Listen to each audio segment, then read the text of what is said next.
Good evening. A World War II veteran was laid to rest today at the South Dakota Veterans Cemetery near Sioux Falls. George Farrell was a double amputee, and his journey to his final resting place was in itself sort of a battle, one that was carried on by a Sioux Falls woman and her son.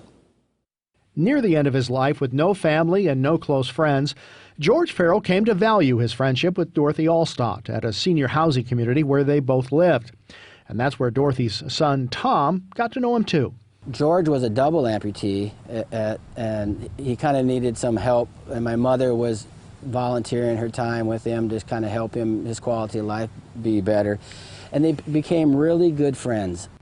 When George died in 2004, Shirley figured George would end up being buried in the county cemetery.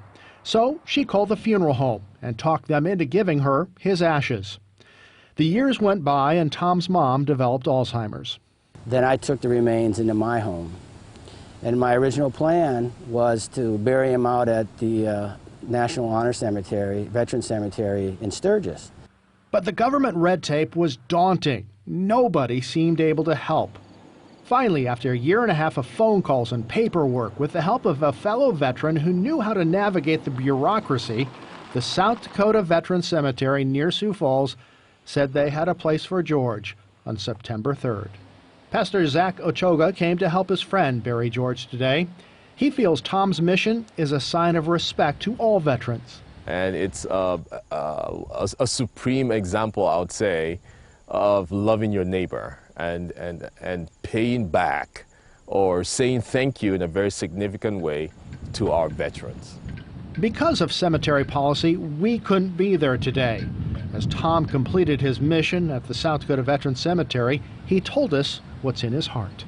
You know, I'm going to say, welcome home. The journey's over. Obviously, I'm going to thank him for his service. And I'm going to tell him what an honor it was to do this, to do it for him. I'm honored. Now George is in his final resting place, surrounded by the brothers and sisters he knew best. The way it should be, and now thanks to Tom, the way it is. Well, you know, there's an old saying that it's a soldier's duty to serve. It's our duty to remember.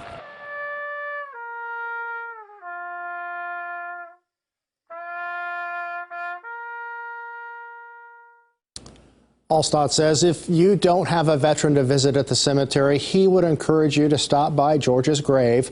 A marble headstone will be coming in about 6 weeks. There is a directory for visitors to help find them their way around out there. What an incredible story. Yeah.